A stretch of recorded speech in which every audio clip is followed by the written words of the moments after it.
But I like basketball. I know.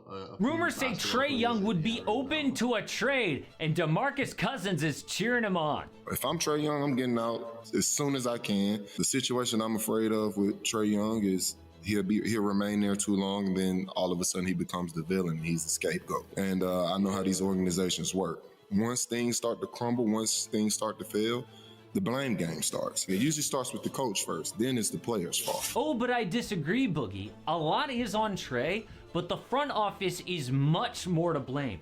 They have completely failed Trae Young. That's why Matt Moore reports league sources have suggested that Trae Young's camp would be open if he's traded to pairing with Victor Wembanyama. Trae is open to that trade. Atlanta is such a miserable team. Trae is now flirting with Wemby. Did you hear him after the Spurs game the other night? They used him a lot better in that second half, throwing it up to him. I mean, sometimes you feel for him. He has some open looks. Sometimes they don't get it to him. Aha, he's basically saying, you know, if I was on your team, you'd get the ball all the time. I've got no problem with letting you shine, because you know how good Trae thinks Wemby can be? He wants to work hard, so he has all the intangibles to be, the best player ever. Oh, he wants to be the Scottie Pippen to Vic's Michael Jordan. Pair him up with the GOAT in San Antonio. Not good. I searched my name online and I found some pretty sensitive info that is actually too creepy for me to not blur out. Why? Because data brokers sell our information to scammers, spammers, and anyone else who shows different identity. One or two of I value start a when he's Spurs. Late November in SA. You notice how Trae plays against the Spurs. Late November in SA, 45 points 14 times. His season high. Coincidence? Nope. Dropped a 36 piece with 13 assists in the rematch. It's like he's trying out for the team. But would they even want Trae Young? Well, the Spurs dynasty was a defensive dynasty. It's why people called them boring. They could score points, but D came first. To always have the number 1 or 2 defense, you gotta draft for D, make trades for it, but most of all, your stars must be awesome. Basically, Pop cares about defense, and Trae can try as hard as he wants. He's just not physically able to do it at a high level. But there is a chance that the NBA has changed. Offense is way more important than ever, and I can see a world where Trae Young is key to a championship. But no matter what happens, it will not happen this year. The Ringer says, I wouldn't expect Young and the Hawks to seek a trade ahead of next month's deadline. It's too soon. But if Atlanta's future doesn't look promising soon, the Hawks and Young may mutually decide it is best to part ways. So maybe DeMarcus Cousins is right. This is a random selection of stars who left their first team for success. If the team is bad enough, that star is gone after 7 seasons. And Trae is in his 6th season. But it is not all his fault. The Hawks hired a guy named Travis Schlenk to run their front office in 2017.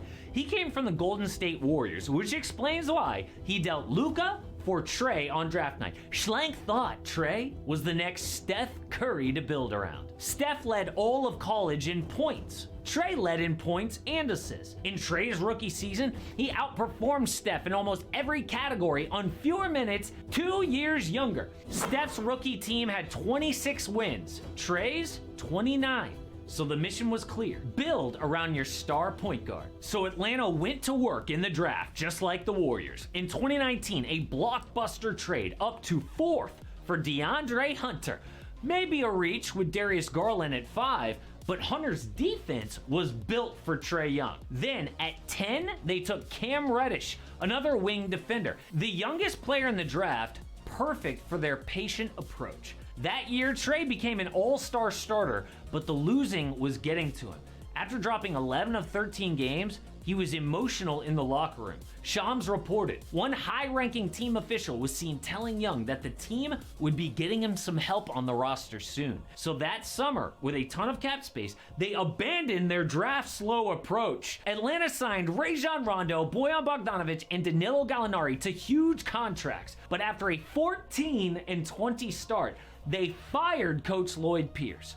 Stories said Trae was the driving force, but it was the right move. They immediately went on an 8-game win streak, and by the end of the season, Atlanta was the 5 seed against the Knicks in round 1. In his first playoff game, Trae hit the game winner at MSG. He shushed the crowd, and Trae the villain was born. A fan even tried to spit on him during game 2, but it didn't faze Trae, dominating the rest of the series. They opened round 2 with another road win in Philly, but in game 7, the Hawks broke Ben Simmons, and he has never recovered. Ben missed crucial free throws games 4, 5, and 6, and was so afraid to go to the line, he passed up an open dunk with 3 minutes left. From there, Atlanta took over, with the crowd chanting F Trae Young. Ben Simmons is ridiculous. Ben Simmons swing the NBA. He hit a massive 3 to take the series. Now the Hawks were 1 round away from the finals. They once again won game 1 on the road against the Bucks, but in game 3, Trae stepped on a referee's foot, missed the next 2 games, and the Hawks lost the series. So Atlanta thought, if our star was healthy, we should have won. So that offseason, they paid everyone and ran it back. Trae got the max, John Collins 4 years, $125 million. But instead of improving, they took a huge step back. A big issue was the same old thing, defense. Atlanta was number 2 on offense, 26th on D. It turned out DeAndre Hunter and Cam Reddish were not the next Clay and Draymond. They lost in 5 to Miami, who held Trae to 15 miserable points a game. Something had to be done, but there was a huge fight in the front office. DeJounte Murray was available for trade, but the Spurs wanted 3 first-round picks. Their GM, Travis Schlenk, hated that idea, but the team owner said, I don't care, get it done. So the entire time Trae has been there, they have jumped from plan to plan. Oh, first we're gonna draft. Oh no, we're gonna sign big names like Rajon Rondo. Oh no, now a splashy trade. It's exactly how these bad teams lose their stars. But first, they will deal DeJounte. And don't think a couple of game winners changes that. Atlanta's ready to trade DeJounte Murray. They have given some time to the Trae Young, DeJounte Murray backcourt. I think they're ready to move on from it. They have talked to the Lakers. They've exchanged some ideas on a potential trade, but they're engaged with a lot of teams. Like the Lakers, Knicks, Pistons, Spurs, and Bucks, to name a few. But if this trade doesn't work, and it won't, the next step is dealing Trae Young. When that happens, the Spurs are the perfect partner because they have Atlanta's first-round picks. If the Hawks are gonna blow it up, they need their picks back to benefit from losing. So while I don't think that Trae's defense is a great fit for San Antonio, the franchise, the Spurs are the #1 place I think he lands. But my favorite video I have done in a long time was GG Jackson. The kid torched the Warriors and had that viral moment with Shaq on live TV. Who is this kid? Well, it turns out he was once the #1 recruit in the country, but fell all the way late in the 2nd round. And the story of why will blow your mind. Yeah, that was a good way to try and, show a little trail for the next video, but I'm good, bro. I'm good. But once again, yes, this is Luna, and I'm going to carry her back